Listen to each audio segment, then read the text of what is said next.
Hello and good evening. Welcome to Talking Dogs on a Monday. You won't be surprised that today's podcast will be very much focused on the wonderful, the sensational, the stupendous Tommy Lyons and Jonathan Hobbs, as well as Susie Sapphire. I'd like to say a big hello to my guest once again, the exiled Dub. He's back from Cheltenham. He's now been exiled from the UK. He had a very eventful week. He eventually got to his Cheltenham base. And Hobbsy, who's had more time in Dublin over the last week than, well, Mr. Lyons underneath him on my screen. Hobbsy, 2 weeks running in Shelbourne Park. Obviously, there was a bit of a non-happening on the previous Saturday night, but you got a nice meal. You were there with a few of the BresBet boys there, delighted by the fact that, obviously the welfare of the Greyhounds was taken into account. But unfortunately, many of them couldn't make it over on Saturday night, just gone. I think they were still nursing hangovers from Cheltenham. They went close in Cheltenham. Is it Alpha Philippe, isn't it, or Ala Philippe, that ran very well in the per temp final? Just touched off, looked a winner off over the last, but great to see you back in Shelbourne Park. I'm sure that's the first time you've been there 2 weeks running. It certainly is for a long time. Ian, hello, and Tommy as well. It was. I think you summed it up pretty well. That was the week that was, wasn't it? Really. I mean, to be at Shelbourne Park on that the first Saturday, if you like, for the final was quite surreal. I mean, we literally arrived there. We were, I think, a couple of hours before the first race was due anyway, and sort of came through the tradesman's entrance to be told there'd be no racing. So, a slightly kind of sort of thinking, well, you just hope that the weather would improve and what have you. And we were kind of given warning that things might be a little bit tricky, but look, it kind of didn't spoil the evening once we knew everyone was safe and back at the kennels, and those who were sort of planning to get there were not wasting their time. Then we just enjoyed ourselves, and I have to say it was a surreal experience. And then to come back, obviously 7 days later, the lads at Cheltenham, as you say, Ala Philippe had done so well for them, and I think it was kind of, I don't know, Wednesday, Thursday evening, sort of looked at each other and thought, I'm not too sure we're going to make it to Dublin. Do you fancy going, Hobbsy? Go on. And I went, well, of course. I mean, look, let's go. And it was great. So have passport, we'll travel. Exactly. There's been no sleep. I was on the 6:30 in the morning, Sunday morning. Didn't matter. And of course, the biggest thing was to see Susie Sapphire, which for me, the first time in the flesh, and she was just sensational. But yeah, I mean, like Tommy's had an eventful week. I think after that Wednesday being drowned at Cheltenham, but as we all were, but fantastic, great performances there, but topped off by what happened at Shelbourne on Saturday night. Yeah, Tommy, how are you doing? You survived Cheltenham anyway. Busy week for you, I'm sure. Yeah, it was an absolute manic week. It all started a bit hectic. The first ferry was cancelled again due to weather. It was 4:45 in the morning by the time we reached the village we were in. It took us half an hour to find the cottage where we were staying. It was an eventful week, and then we had the beauty. North Leach now is where I stayed. It's the most beautiful village you would ever see. I mean, it's real old school, gorgeous buildings. There's some beautiful places around there. I remember my parents used to stay in Cirencester and places like that, and it was just stunning. It's a remarkable place, but there was a church bell ringing every 15 minutes, 24 hours a day, which I can't understand who decided this was a good idea. But anyway, eventually we got used to it. Couple of beers each night. It's like a smoke alarm going. When it's losing its batteries, they start beeping. I think that was the case. They just need to change the batteries in the church bell. Yeah, well, I tell you what, it's a picturesque village, but by the time I was finished, it wouldn't have been if that bell kept me awake any longer. Oh, good God.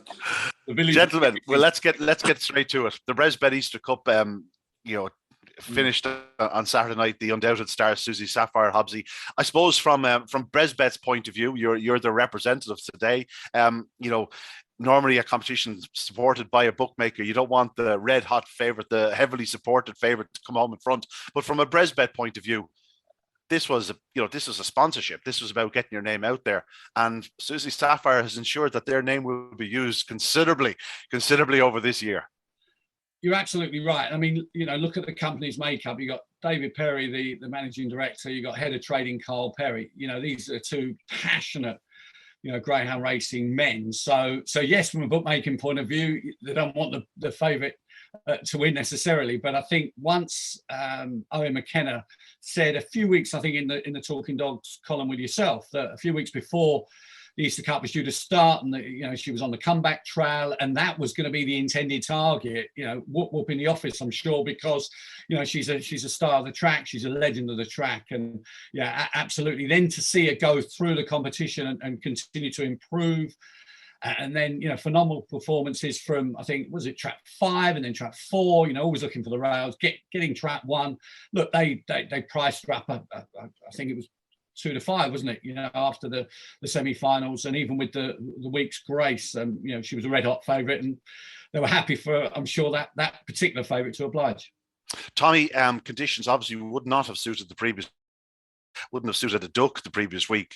Thankfully, they called it off. Certainly the right decision. As I've said a couple of times, the track looks more like a solution than it did a solid surface. You could see the water and you could see the sand floating in the water that was lying on the track. It was that wet. A week later, track conditions certainly suited, but I'm not sure the week's break suited the bitch, shall we say. I don't think we saw the very best of Susie Sapphire the other night, despite the fact that she was brilliant once again. Don't get me wrong, if Romeo Magical grows on that third bend, I still think the way she runs, the way he would have had to go around her, the way she kicked off that final turn, she'd have still won. But I don't think we saw her at her brilliant best. I think if she ran next week, we'd see her going even faster.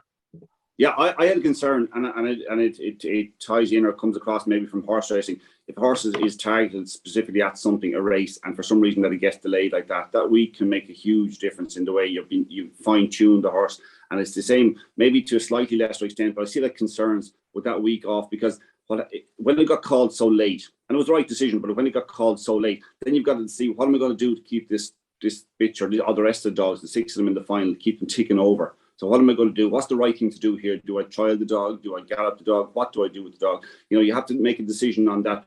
So it can kind of make it a bit more of a lottery that week off. It's kind of down. Now, look, fortunate, there were every single greyhound in the race was trained by a top trainer, so they're going to know what to do. But just from a punting point of view, if you had back to rear you're on, or if you were going to take the short odds, there's just a little bit of a concern.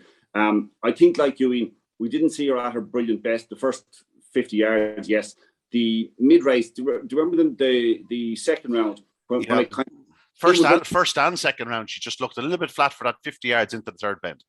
It was because I remember I was amazed, and you told me that the sections were very good in the second round. I was good.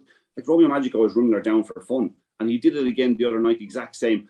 I'm a little bit disgusted too, because I actually put up prices Jet at 7 to 1 without, because I thought actually he was in a position to finish second, actually, where he was. But anyway, I like, you might tell me the sections were pretty good again, and I wouldn't be that surprised. But at the same time, she's definitely giving opportunities to greyhounds down to the third bend. But as you pointed out in the second round, she was in front of the escape that night, so there's nothing to say that she wouldn't have picked up regardless of what happened in behind. So look, it is a brilliant result. Beach Avenue ran his heart out to finish second for the second year in a row. Price of Jet ran his heart out. It was a very, very good race. It's a pity there was that little bit of scrimmaging late on, because we would have liked to see Susie Sapphire maybe dig it out or battle it out to win it again. But what she has achieved, in regardless of one race there, what she's achieved in her career so far, and she's not even 2.5, it's ridiculous stuff. Yeah, the tail of the tape would suggest she didn't go down the back, with any real speed, because she's doing 17:06, which in a normal year is, it's brilliant running. Would have been in the top 10 runs in the Derby last year. But she's done sub 16 seconds for fun. She did 16:96 in that opening round, or the second round, I think it was. Yeah. But she did a 3:31, which is as fast as I can remember since Clona Blaze. And even then, the trip has been changed a few times, and nothing gets close to 3:31. Like, you do a 3, like she did a 3:34 earlier on in the competition. We thought there is no way any dog can match that. She went a half length faster in the final when she needed to do it, Hobbsy. She's getting a habit of doing this. The final, she trapped 1, obviously, again. Listen, don't get me, like, that's luck, fair enough. She got trapped 1 again, her 4th major final to get trapped 1. But to achieve what she did in those first 50 yards was just phenomenal. Yeah, I mean, look, she traps like a top-class sprinter, a Jimmy Lolly, when they're, for UK fans, pretty much coming under the bars. I mean, she shoots to that first bend. And then she finished off that third bend. I have to say, when Romeo Magico was coming down into, I think, the crown of the third and fourth turns, and I was thinking Dave Furmanger, of course, UK interest, obviously with the British breeding line, and he was in the same hotel the previous week as well, the meeting that never was and what have you. And I was kind of thinking, wow, I'm not too sure he was in the building on Saturday night, so he's watching from afar. He did a huge amount of running, but then she almost kicked on again. Like a 600 bitch, and I think Owen actually did say at at the presentation, he said, I just kind of sort of flippantly asked, what's your plans now? And he said, you never know, we might run in the 600, I think, next week or whatever, and you just knew that that is flippant. There was a big roar. I think everyone was kind of just so impressed the way that she kicked on. But just joking, but nevertheless, he was absolutely right in terms of the way that she crossed the line. Very powerful. But that was that sort of mid part of the race where you just thought, wow, is she going to be beaten? But then she just kicked on again and obviously took advantage of maybe a full step from Magica. Yeah, we'll get into the meat and the bones of the race in just a moment, Tom, but I just want to touch upon something you said there about the training of them to the minute, to the point. I think the fact that Owen McKenna says she's just so easy to train, she just relishes the work. She just, she gets up in the morning after a race and you wouldn't think to be a bother on her. He sticks her in the jacuzzi. She's happy out. She looks up at him lovingly. I genuinely, I've got about 6, I had my wife looking through WhatsApp. I get these videos of Susie Sapphire in a jacuzzi regularly, like more often than you probably think is necessary. But there she is looking up at you, happy as a lamb. I'd say she's the sort of lady that, we haven't seen it in a while, but like she relished the 7 or 8 runs in a row around Derby time. Like she's had 5 runs now in a row. I'd say you could run her for the next 2 or 3 weeks and you'd see her just getting better and better. I think she relishes racing, I think is what I'm trying to say. I don't know where she goes next. We'll touch upon that a little bit later on. But for the moment now, we'll just go into the final itself. Susie Sapphire obviously exploded out. Romeo Magico hit the lids. Tommy, by his standards, he hit the lids quite well. He's still 3.5 lengths behind her, passing me. He flew into that third bend. He did get clipped from behind. I think he had taken the foot slightly off the pedal. Yeah. At the point where he got clipped from behind. For the second week running, it must be said. Now, this week, in contrast to last week, there was a dog right in front of him. He's obviously in the same racing line as Susie Sapphire, so he had no choice. He's steadying himself for perhaps one last go off the final turn. And then it set off a domino-like effect. Price's Jet clipped his heels. They move backwards. All of a sudden, Beach Avenue slips through into second spot. He's 5 lengths behind the bitch. He's beaten 4.5. Just goes to show she's staying stoutly up the home straight. Now he's probably lost a little bit of momentum, but she is staying strongly up the home straight. But Romeo Magico, what's your thoughts on his run? And again, just that slight, just steadying himself at the third bend. Yeah, a slight steadying of himself, which I think that's fair. Without, it's not trying to run down the dog. He in this occasion, I think what happened was, he had Price's Jet on his tail. Now, Price's Jet, as we've talked at length, even though it's a wide seat, is a dog who tracks inside at a lot of places around the track. He was trying to switch inside to mount a challenge on the crown of the bend. Now, Romeo Magico was probably thinking about maybe going outside. So they actually, even though they went like that slightly, and they just crossed each other and clipped. I think Price's Jet was probably the chief sufferer in the sense that I think he probably could have finished second. But because he's very strong and he was just on the tail around Magico. But I think it's fair to say, I really do. You might say he was thinking about what he was doing because of his dog in front of him. He was thinking his way through the race around Susie Sapphire, hopefully. But I think he did slightly ease. That was my impression as I watched it live. I thought, he just kind of, and that kind of came back on top of Price's Jet. Price's Jet then decided, I better switch inside to make my challenge, and then they just clipped, and that was kind of the end of that. So it was a little bit unfortunate for both of them because Romeo Magico was running a great race. I think we have to say that. I mean, once again, proving that he really has matured into a top-class greyhound. This is still a dog that could easily win an English Derby or an Irish Derby later in the year. He has all the attributes needed, especially if he can find that first stride. Oh, you know me now. I'll spend the rest of the year trying to get him beaten. But that's my nature. I'm sorry, but you're right. He has matured into a seriously good dog. And even though Graham's 2 dogs finished 5th and 6th, I don't think that's a great reflection of how well they were. No, absolutely not. How well they were trained for the competition and right through the competition. So on another night he finishes 2nd or 3rd. Probably he doesn't get to Susie Sapphire. We're thinking he probably doesn't. But at least he had put himself.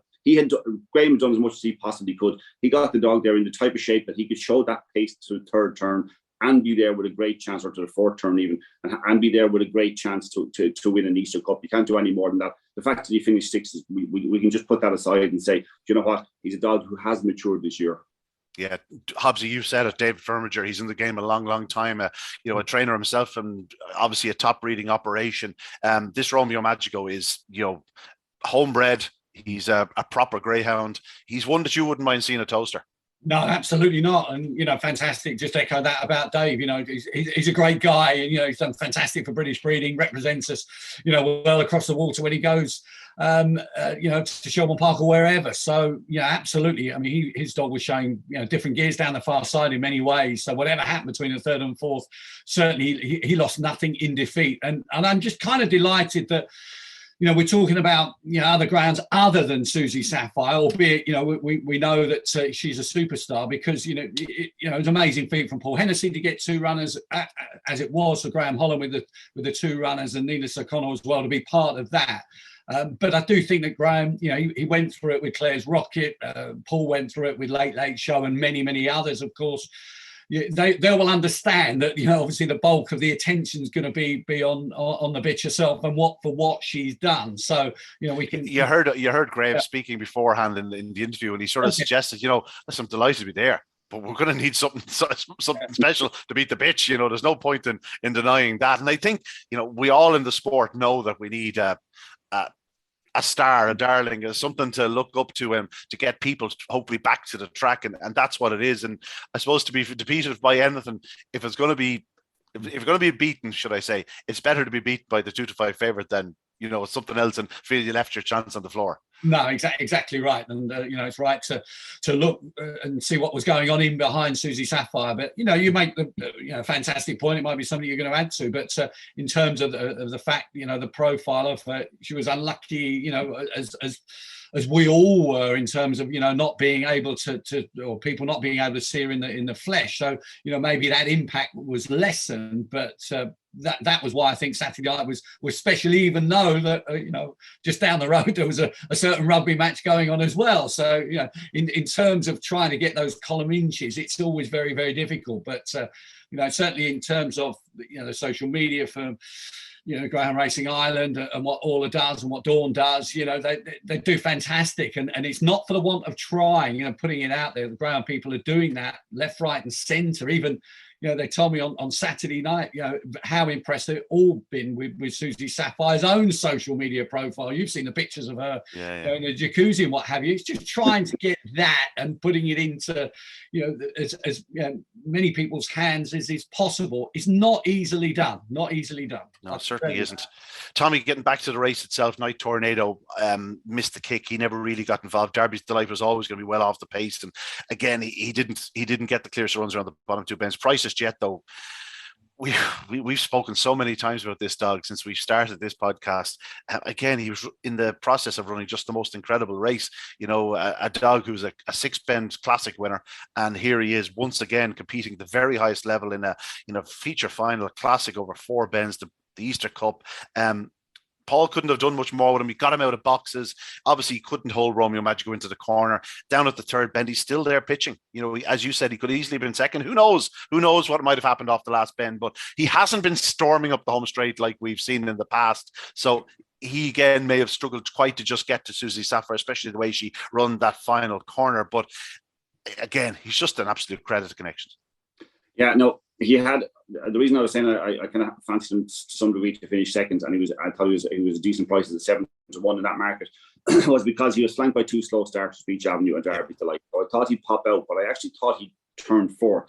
He popped out second, didn't have the pace to hold Romeo Magico, which is perfectly fair. Didn't have the pace to hold Romeo Magico into the first bend, but he was shown a pace equal to Romeo Magico down to the third bend because he was on his tail at the time. And I know we said that the Romeo Magico kind of slightly, dabbed the brakes is all he did, because I think he was trying to find a way around, to be quite honest about it.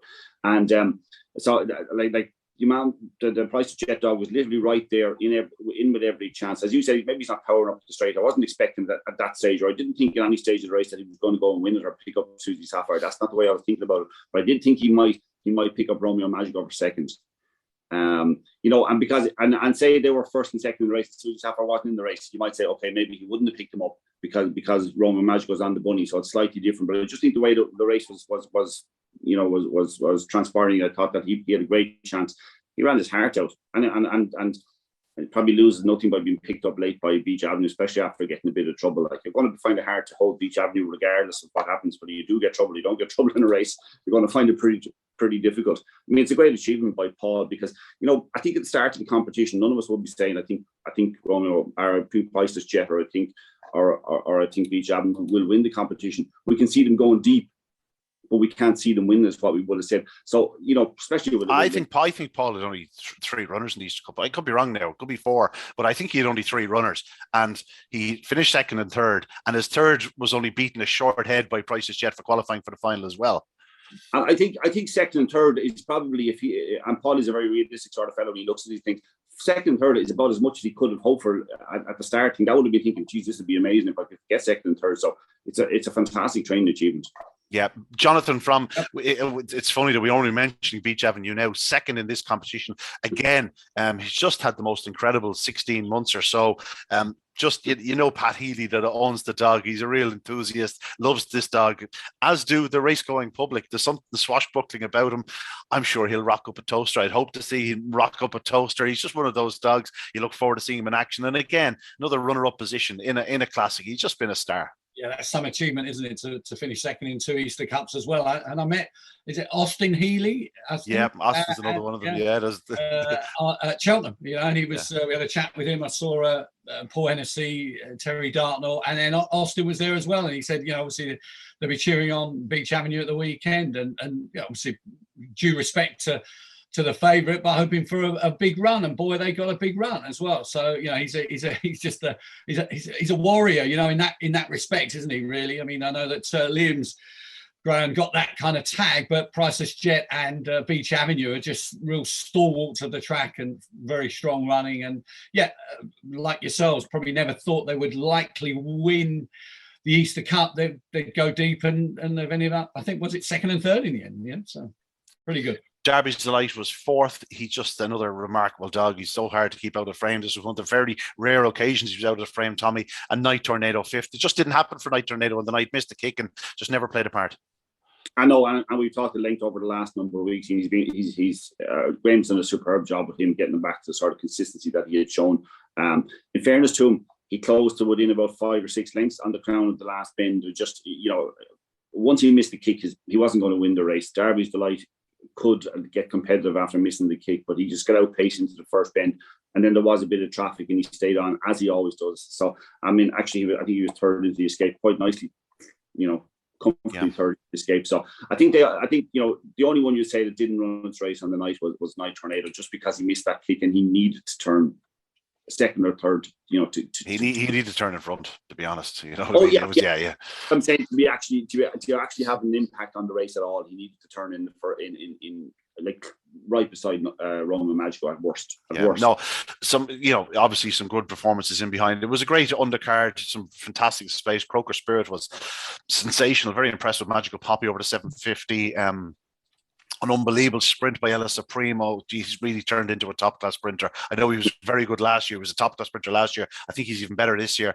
One to mention on the undercard, Patience Crusader took off in the 575 early in the card, and Jack Tavern Bella's won for further. But then getting to the back end of the card again, have to mention Sentimental Lad. He has been running so well for the Heaney family. A brilliant run in the final race, 30.82 for 575. You don't see it too often. Now, let's just get back to Susie Sapphire. Tommy, I think it's just testament to how good she is and how brilliant she is, how consistent she is, that punters aren't afraid to get stuck into her 2 to 5. You know, you go, I put her in 2 to 5 myself on the card, thinking she'll end up, someone will go 2 on the card. Never know, a bit of 8 to 15 or something.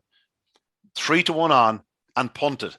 The exchange has reflected it. BresBet would have reflected it. All the other firms would have reflected it. It's an indication of where she is, Hobbsy. The fact that she's so professional, people know just what to expect from her, that odds-on punters just sort of came out of the woodwork for this lady. Exactly. I think going into it, she was 7 out of 7 from the red jacket. And, you know, in terms of multiples and what have you, Susie Sapphire would have been, you know, massively there if you were watching your greyhound racing that night. Of course, RPG TV with the the Mum or Puppy Derby final on there as well, and that, you know, in terms of the betting was slightly more competitive as such, but you'd have to include Susie Sapphire, especially from the red jacket. I think, had she been picked sort of midfield or slightly out, then albeit she's overcome that during the competition, there might have been some opposition, but everything just seemed set fair for her, albeit as Tommy alluded to, that difference of a week. I mean, someone did actually say to me at Cheltenham that maybe had the weather not been as poor the week before, it could have been wet and windy and wild and what have you. That was maybe the chance for the opposition to actually beat her. But a week later, weather was pretty fine on Saturday night, and we know what happened. Yeah, perhaps she's at a time where Tommy, we've been talking about the ladies ad nauseum, and it's just they just continue to perform. Even looking at the unraced stakes over the weekend, and Enniscorthy on Thursday night, three of the top four performances were probably from bitches. You saw the unraced bitches then on Newbridge on Friday night, and here we are in a race where there was two 81-pound dogs, a 79-pounder, 75 and a 74, and here's the 62-pound ballerina exploding from boxes like an assassin. She's like a little ninja. Away she went. Good luck. God bless. See you again, lads. Who's to say in the wet conditions the previous week she wouldn't have just got out and skipped across the top of the surface, the rest of them getting bogged down. She's just, everything about her just, she's not too diminutive. Like she's 62 pounds. She's not a bad sized bitch, but just compared to the dogs, she just seems so much smaller, but yet she goes out and bullies them. She's the same weight as the dog I had running in Yaw in the last 2 weeks. But anyway, if you took the 2 to 5 after 3 strides, like it's 101, it's an absolute certainty. I mean, it got a bit more exciting than we might have thought down to the third bend, maybe third and fourth bends. But like she was an absolute certainty after a couple of strides. She did what you say. Owen says she's easy to train. I mean, that's doing himself a disservice, really is, because I mean, Oh, absolutely. No, I wholeheartedly agree with you. It's completely. Some like people. Dogs know what's going on up the top of the lead. Do you know what I mean? And to keep this lady just ticking over as well as he has, and to keep her as happy as a lamb, and you can just tell by her. Like if you ran over 750 yards, you give her all to the escape over 750 yards. She's just one of those. She just relishes it. She loves it. But he has kept the enthusiasm there. Yeah, exactly, and it's really difficult. And I said it here. I think after the semi-final, it feels like a long time ago. But I'd be nervous now for the rest of the year, waiting for her to come out again. And every time she runs, and I say you said the same. I felt more nervous ahead of last Saturday night's race than if it had been one of my own. I just feel that she's so important to the sport now, and certainly to the spirits of people involved in Irish greyhound racing, that if anything went wrong, I'd be heartbroken. One of them, you'd nearly have to put the microphone down mid-race. But as we say, we are looking forward to seeing her run again. But once she does appear, the nerves will be there again. Oh yeah, big time. And I know, from our point of view, or from everybody else's point of view who's watching in, we'll always be asking where she go next, what she do next. But I don't even want to think the next competition. I just kind of want to wait and enjoy the racing in between and see where she pops up, rather than be thinking too much about her, because you'd be nervous. It's did something happen? Is she okay? Is she in season? Is she this? Is she that? Like, she's just a joy to watch. And we've seen a lot of good dogs down through the years. I mean, an awful lot of them. And we've had our old favourites and all that. I think Serene Rumble might go down as one of my favourites. But Susie Sapphire has to be among everybody's favourites. She's just sensational. And she turns up. And I know the way Owen, I was going back to a second, I was saying that Owen said that she's easy to train. He clearly has the key to her, because every final, and I know she's been fortunate in the trap draw, but I don't think it made that much difference, to be quite honest about it, because the way she came out in every final, that he can have her at such a peak, and she responds to it. She responds. That first 25 yards, 50 yards the other night was absolutely ridiculous. But the thing what's even more ridiculous about it is that we expected it. Yeah, that's what she's ridiculously good, is what she is. Four major finals. Fastaway always led. You can't ask for any more, Hobbsy. I know where you want to see her next, Hobbsy. There's a real willingness. You can almost feel the weight of expectation in the UK. They're sort of sucking her, trying to come on, bring her. It'd be huge for greyhound racing, full stop. But it'll certainly be very, very big for UK greyhound racing if she was to travel over. Yeah, I mean, look, personally, I'm not going to quite get too excited because I'm not too sure that's a plan that we'll see come to fruition. But you say that. It would be great. There's more and more whispers. As soon as I hang up here, I'm going onto the phone to ring Mr. McKenna. But I know Peter Comerford is he's sort of passed the idea by a few people, and be interested to see. First and foremostly, don't you think she'll love Toaster? I mean, I just think that, you know, with the early pace and the stamina that she's got, she'll absolutely adore it. She listen, I don't think there's a track she wouldn't adore. No. My fear is the different mechanisms, the traps. That is she a reactive starter, or is she? I think she probably has to be reactive, you know, given the way she's raced. But if she's one that's, I'm not guessing perhaps, but anticipating the start, then there's an issue. There's an element of you're going into the unknown in that respect, of course. You know, principally, you know, the major form is at Shelbourne Park. She's so used to it, she loves it, she adores it. I suppose ultimately it's going to be down to Peter and his family and Owen and his family as well, because yes, can they achieve much more? Well, of course they can. They can go and win another Irish Derby. They can come back next year and win another Easter Cup. I don't know, but of course that would be something special as well. And we don't have a situation now, very sadly, that there is no Triple Crown, there is no Scottish Derby. You know, so in terms of the English and the Irish Derby, that would be some achievement. But yeah, personally, I'm kind of, you know, just holding out to get too excited about that until, you know, you make that call to Peter, you make that call to Owen. Look, I'll be right behind you. I'm not as bold as you, Fortune. You know, I'm going to be right behind you saying, go on, my boy. But no. I'm not. I'm definitely not urging him to go. I listen, I leave that very much to them. I'm going to keep my nose out of this one. Tommy, if you think your nerves were bad on Saturday night, your nerves at Toaster will be frayed. Yeah. Yeah, I know. I hear you. Young man. I hear you. Listen. Don't get me wrong. If you gave me drop one in the English Derby final, I'd take even money. I don't care what's up against her right now. I'll take even money. Tommy, I think I know where you're going to go. If she was yours, you'd be sticking to Shelbourne, would you? Yeah, I would. I would. You know, there's no need to change things. I don't think too much, and it's kind of what I'd be plotting would be a very light campaign towards the Irish Derby. A light campaign towards that. That's the way I'd be thinking. Oaks and Derby. You're already in a ridiculous territory of bonus territory, like you really are. I mean, what more can you achieve? Now she's too young to be thinking about retiring. So, and who's to say she's not going to get a little bit better through the. So she's not 30 months yet. You know what I mean? When you think about it, it's ridiculous. Yeah, she's 26 months or something. Is she November? No, November. She's 28 months. Is she? Yeah, November. Yeah. Or 28. Sorry, that's 28. Sorry. So like I'd be thinking light campaign, but then as I've already expressed, I'd be pretty nervous about it anyway. I mean, if I don't think I'd be able to own one that good. If I have an A3 dog, I think I'm bad enough, so I don't think I'd be able to own one that. I'd probably have to sell or something just because I'd just get the whole thing and get probably. Listen, wherever she ends up, we have lots to look forward to in the terms of the all-time conversation. Tommy, I said the other night, listen, don't get me wrong, I've probably seen faster, but I don't think I've seen a more decisive greyhound, just one that just does it, just so consistent, so absolutely paw perfect. I think she's just perhaps the greatest racing greyhound I've seen. I never ever waste any time, in my opinion, to comparing generations because things change between athletes over time and tracks over time, and the mechanics of things and the whole lot. So I don't waste time with that. But I just can't find any negative in her. Like I don't.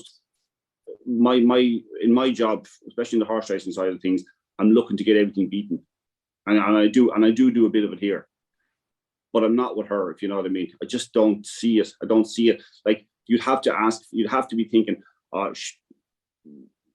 where is the fault in her, if you know what I mean? Like if you're trying to get her beaten, I can't see any fault in you.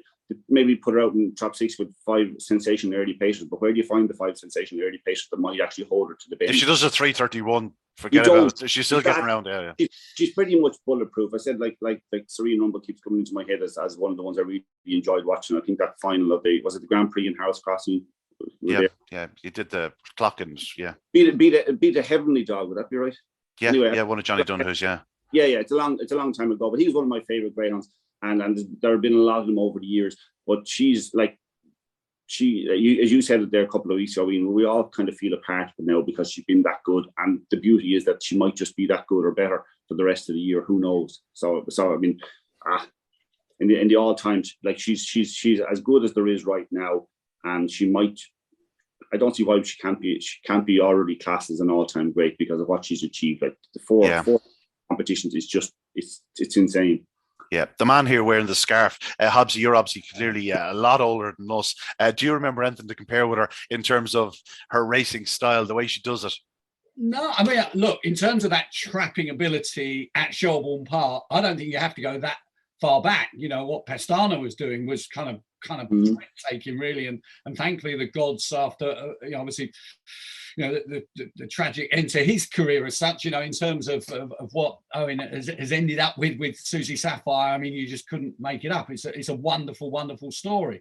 But going back in terms of capturing the public's imagination, and I think the irony is in terms of the Easter Cup, when you think, I'm not that old, so Spanish Battleship was a double winner. But you look at the others, Farlow Melody.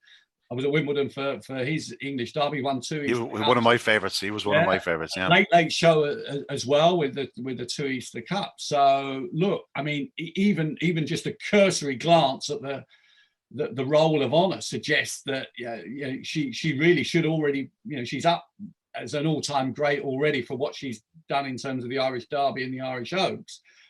That particular role of honour, matching those greyhounds, absolutely she should be there. So very, very much, they're going to be penciling in for next year's BresBet Easter Cup, no doubt. Yeah, we have lots to look forward to in the coming weeks. Only on Saturday night, the Select Stakes started at Waterford. We'll get to that in a moment. But we have the Oaks, the Shelbourne 600 starting next week. But on your side of the water, Hobbsy, it's very much full steam ahead for the Star Sports Derby. Obviously, you'd be looking forward to having another crack Irish team. They're sort of coming out of the woodwork at present. I suppose it's all systems go, shall we say? Yeah, absolutely. And you remark about Star Sports, and we know that Ben Keith does a really great job when it comes to kind of transcending that kind of sport divide in terms of even with horse racing and bringing the two together.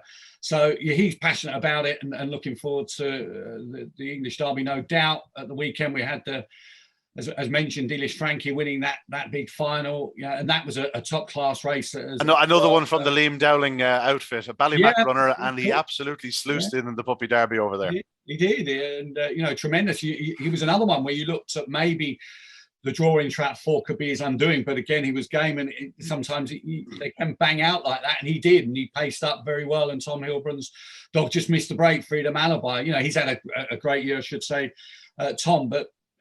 Patrick Jansen's, I think he said he's got half a dozen likely contenders, and Dealish will be in amongst those, and plenty others. So hey, look, I think now that the Easter Cup has finished, we've just had the Golden Sprint. There's always a link, I think, in terms of Blonde Snapper winning that and then winning the Derby for Mark Wallace. I'm not too sure that's going to be on Rail McCoy's agenda. You never know. I don't know, but so yeah. I mean, already those Sunday cards at Toast, they're going to be suddenly ratcheted up a notch. Yeah, all of a sudden you'll see 1 or 2 of the dogs appearing. Yeah. And then when you guys kind of begin to announce your plans as well, then absolutely. Albeit I think Nicky Holland said it it's still it seems a while away, but actually when we stood and chatted about it, it's not, is it? When you think the trial stakes would come, obviously the trials beforehand as well, so things will pick up, and you're looking forward to it.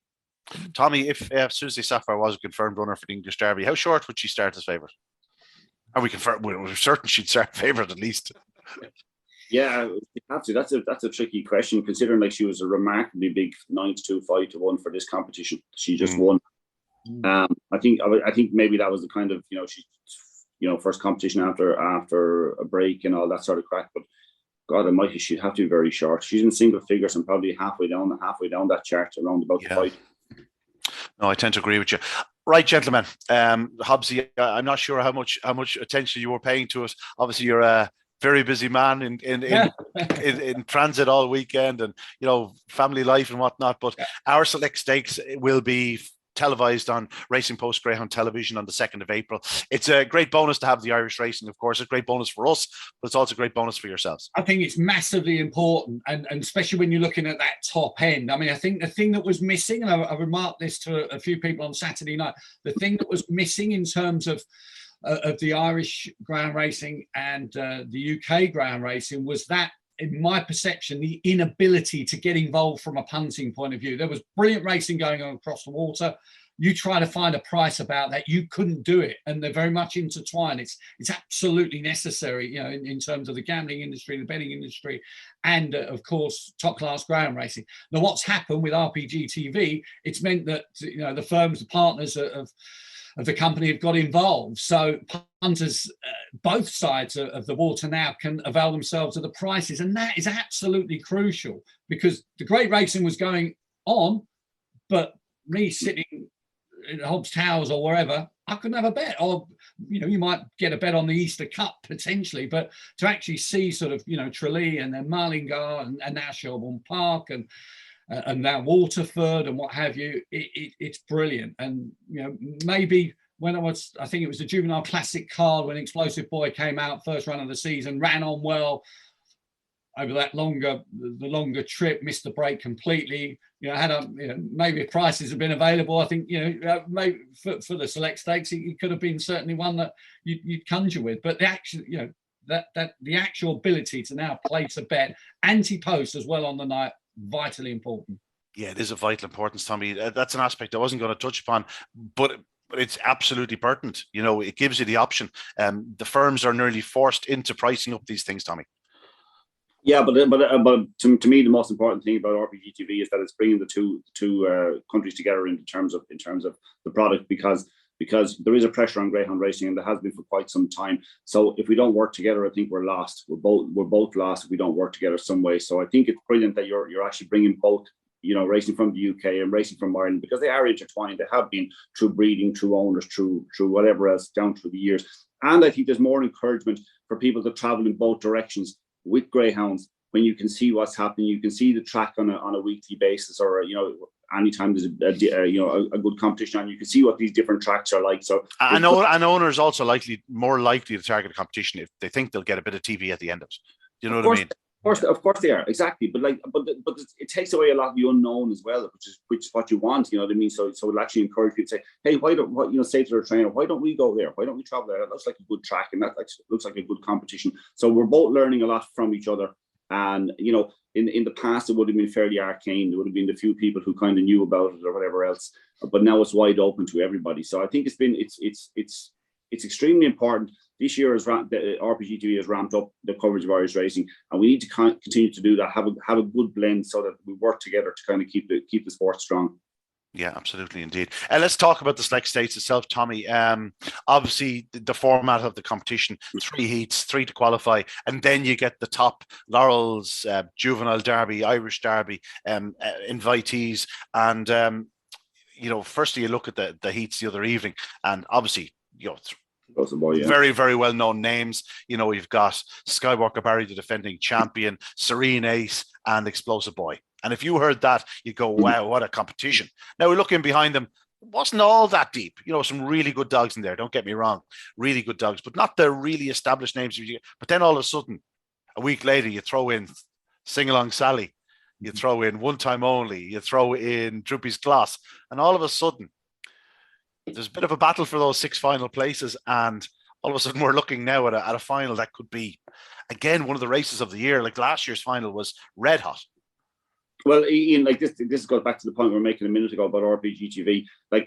To be fair to Waterford, and again, Waterford to UK-based owners, trainers, greyhound fans, Waterford mightn't be attracted to see very often or know much about, but they've done particularly well to keep the select stakes going to such a high standard over the years. But now this will elevate it yet again. And you can see that by the standard of the runners in it. You see Explosive Boy, which effectively, as Jonathan said, was a bit of a prep in Tralee, and then come out and do 28:34 the other night. And then easily the fastest, 20 spots faster than Skywalker Barry.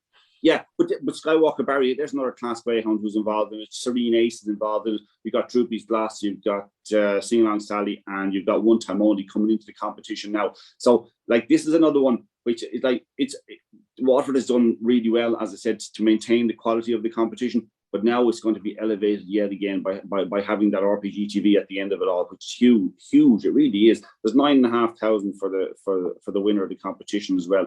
It's really good and really important, and it's coming at a good time to ensure the future of that.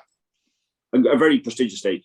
And it still has the potential, Hobbsy, to throw up an English Derby challenger. Last year, Native Maestro was second to Skywalker Barry. He ended up being the anti-post favourite for the English Derby. Yeah, exactly right. So, your Graham Hollands, your Paul Hennessy's, Peter Cronin's, etc., Liam Dowlings, they're all going to, obviously be once they're through the select stakes, I'm sure they'll be plotting a path, Patrick Guilford, plotting a path. Hopefully, I don't think Patrick's been for the last couple of years, is he? But no, and he's probably not going to go this year, but there was talk in the awards night that maybe they might try and find a way for Explosive Boy and Good Cody to get over there. That would be exciting. Yeah, that would be exciting. There is a way. Exactly. There is a way. And I think in that respect, it would be, great for the English Derby itself to have a dog of his caliber, because, as you can see, he's got that pace at both ends. And I backed him all the way through the Irish Derby last year. It didn't kind of come, it didn't come good for me in that respect, but maybe at that stage I didn't quite maybe appreciate the talent that is Susie Sapphire. But nevertheless, he's a brilliant dog himself. Yeah, Tommy, just looking at this year's select stakes and looking at the opening heat, Droopy's Glasses in 2, Sing Along Sally 3, Coombe Leo 4, and Skywalker Barry in 5. Then you add in the real early pacer, Listen to Kilvernon and Trap 1. That's a red hot opening heat.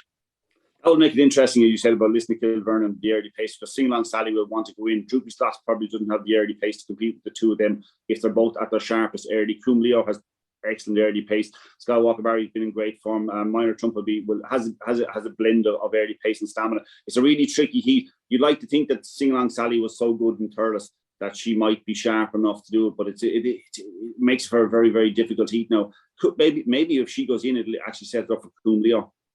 Yeah, although he will edge in himself. Skywalker Barry will need to be on his toes early if he's going to defend his title. And to the second heat, where you have One Time Only in 2, Serene Ace is out in 5, and Explosive Boy is out in Trap 6. Now, we know they have experimented with Explosive Boy as a middle and a wide in the past, so Trap 6 might be okay for him, especially if Serene Ace is edging in. I think it will be okay for him, and I think he's been teed up nicely for this. I mean, that was a huge run the last day. His sectional is nicely clear of everything else. The 312. I think, and you would expect, I think that he'd get sharper again this week. So he might even, if he does the same again, he might even show a bit more into the bend. Not that he needs to do that, but I think he'll get away with it. Yeah. Any thoughts, Hobbsy? No, I was just kind of reeling off those names and remiss of me not to mention Pat Buckley's name as well. So, in terms of having, I think the last, obviously it was at Shelbourne Park on Saturday, but the last Irish meeting that I watched from the studio was the Tralee one. And I think they had 5 winners, I think it was. So, yeah, two track records as well. 2 track records. It was extraordinary. And I think at that point I was thinking, well, which is his main chance? I mean, in terms of the Waterford event, I'm not too sure what his situation is there.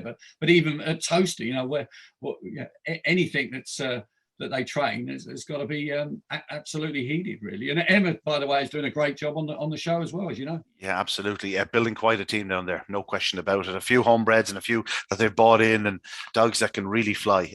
Gentlemen, thanks very much indeed. It's been emotional.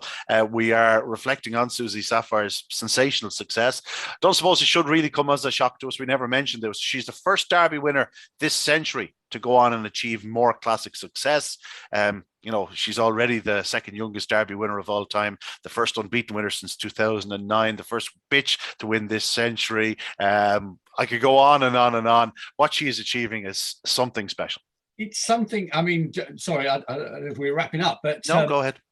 What just caught my eye walking through Dublin Airport and being quite envious, I thought, in many ways, that when I go to Gatwick or when I go to Heathrow or wherever, walking into Dublin Airport, there was a huge, great big pillar with, I know it was Cheltenham, but an advertising pillar of Paddy Power, so in terms of, you come out of the airport and you see there was a picture of a racehorse at Cheltenham, what have you, and then a great picture again, striking and very much in view of Rachel Blackmore being sponsored by, I think, by KPMG. And I thought, well, this is exactly what we want.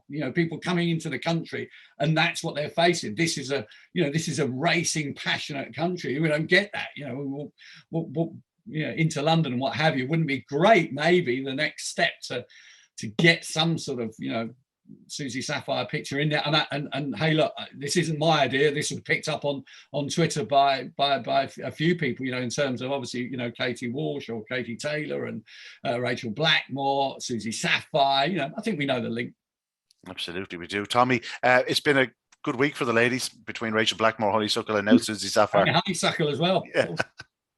Yeah, I mean, in the racing game, we sometimes forget that that what Rachel Blackmore is achieving is somewhat about a lady achieving, breaking through glass ceilings or whatever else. But really and truly, she's been so good for so many years that we kind of get maybe lax about it. We just forget about it, and just she's been a top jockey for so long. We have to be careful to not overlook that, and sometimes you might say, oh, making too much of it, but I fear I go the opposite direction and make too little of it because we've accepted so long ago. You see her week in, week out. For you, she's just, I'm not going to say one of the boys, but she's just one of the top jockeys, full stop. Well, that's it. Like you look at the race and you see Rachel Blackmore riding, okay, that's, you're thinking, okay, that's got a better chance. And you look at some other jockeys who just aren't as good, and you're not looking at whether Rachel is a man or a woman. You're just saying, geez, she's just brilliant. She's just a brilliant jockey. So like I say, we forget about it. We get too comfortable in it and just forget about it maybe, and understand. We have to understand that when you got an audience like you got for Cheltenham last week, and the crowds were just ridiculous for the 4 days. They don't all see it the same way. A lot of them are just there for the first time, or because of work commitments and other things, you don't get to go racing very often. So we have to kind of shout it from the rooftops a little bit. And even though within the game you might be saying, oh, what's he doing there? I'm sure we all know that kind of stuff. But you still have to do it, because the audience isn't always the same. Racing Post TV for the Greyhounds is somewhat similar. Although I know there might be Greyhound people, you are still opening it to more people and the opportunity that they might get in. So you have to kind of remember that you're doing something. Every time I appear and I start talking about Susie Sapphire, I ream off the list of achievements and say how great she is and how wonderful it is. And like you say, Tommy, 90% of people have heard me saying it 3-4 times ad nauseum. But there are those few people that go, God, I must look up that one. You know what I mean? Yeah. And all of a sudden, oh wow, she's unbelievable. When's she running again? And that's what you're aiming for. Exactly. You might just grab those few more, and people who actually look at the sport properly actually go into a bit of detail and realize, oh God, this isn't a horrible sport. This isn't mistreatment of greyhounds or animals or anything like that, which we seem to get too much of. I mean, not too many people seem to see the videos of Susie Sapphire inside in a jacuzzi. We'll have to organise that. I might get that up on Twitter today. Which I still find entirely random. Who are you telling? Tell Owen McKenna. Right, gentlemen, that really is it. Best of luck. It has been a pleasure. Once again, we have crowned a sensational Easter Cup winner. Again, thanks to our very generous sponsors, BresBet, and not just generous, they're very much an interactive sponsor. They really got involved in the competition, and we thank them for that. Without our sponsors, we are nothing. But again, brilliant winner, Susie Sapphire. I can't wait to see where she appears next. One wonders, will it be Toaster? We'll soon find out. But that's it from this Monday night. See you next time. Guys.